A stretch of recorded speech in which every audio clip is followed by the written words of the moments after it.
सर्वांना स्नेहपूर्वक नमस्कार. मी सौ अनुराधा भुस्कट तुम्हा सर्वांचे सावित्री न्यूज इंडिया चॅनलमध्ये हार्दिक हार्दिक स्वागत करते. मैत्रिणींनो, आज फातिमा शेख यांची जयंती आणि त्या जयंतीनिमित्तच मी त्यांच्या जीवनचरित्रावर थोडा प्रकाश टाकणार आहे. भारतीय शिक्षण क्षेत्रात स्त्रियांचा असलेला सहभाग आज जरी सामान्य वाटत असला तरी स्वातंत्र्यपूर्व काळामध्ये तो स्वप्नवत होता. त्या काळात समाजाच्या रूढी, परंपरा आणि जातीभेदाच्या सर्व मर्यादा ओलांडून क्रांतीसूर्य महात्मा ज्योतिबा फुले आणि सावित्रीबाई फुले यांनी शिक्षणाची मशाल पेटवली आणि त्यांच्याच पंक्तीत अगदी तेजानं झळकणारं आणखी एक नाव होतं त्यांच्या सोबतीला, ते म्हणजे फातिमा शेख. त्या भारतातील पहिली मुस्लिम शिक्षिका होत्या आणि सावित्रीबाई फुले यांच्या खांद्याला खांदा लावून शिक्षण क्रांती घडवणारी अद्वितीय महिला म्हणजे फातिमा शेख होय.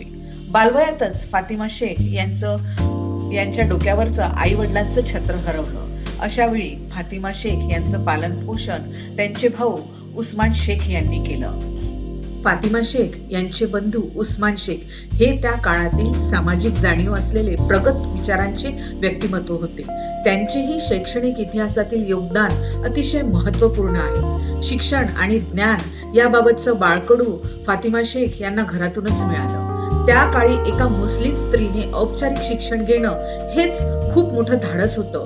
पण पुण्यातील सामाजिक वातावरण आणि त्यांचा भाऊ उस्मान शेख यांचा प्रगत दृष्टिकोन यामुळे फातिमा शेख यांना लहानपणापासूनच शिक्षण घेण्याची प्रेरणा मिळाली.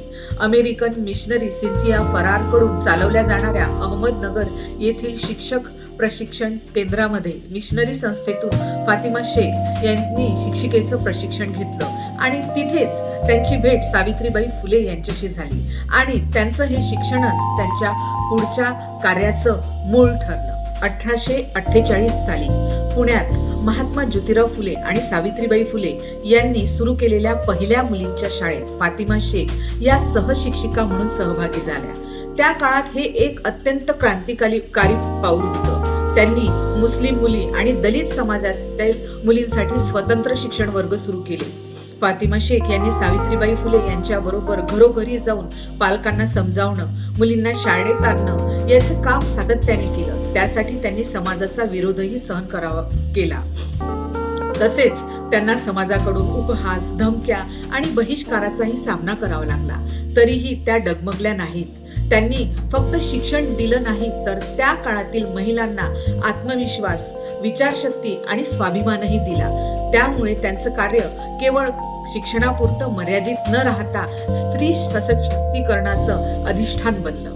महात्मा ज्योतिराव फुले आणि सावित्रीबाई फुले यांनी जेव्हा स्त्रियांसाठी आणि अस्पृश्य मुलींसाठी शाळा काढल्या तेव्हा समाजाने त्यांच्या वडिलांना म्हणजेच गोविंदराव फुले यांना बहिष्काराची भीती दाखवून महात्मा फुले यांना घराबाहेर काढण्यास भाग पाडले. नातेसंबंध तुटले. त्यांच्यासाठी त्यांची घराची दारं बंद झाली. परंतु त्याच वेळी फातिमा शेख आणि त्यांचे भाऊ उस्मान शेख यांनी त्यांच्या घराचे दरवाजे पूर्णपणे उघडले. फुले दाम्पत्य त्यांच्या वाड्यात राहायला आले आणि तिथूनच उलगडली भारतीय शिक्षण क्रांतीची खरी पहाट.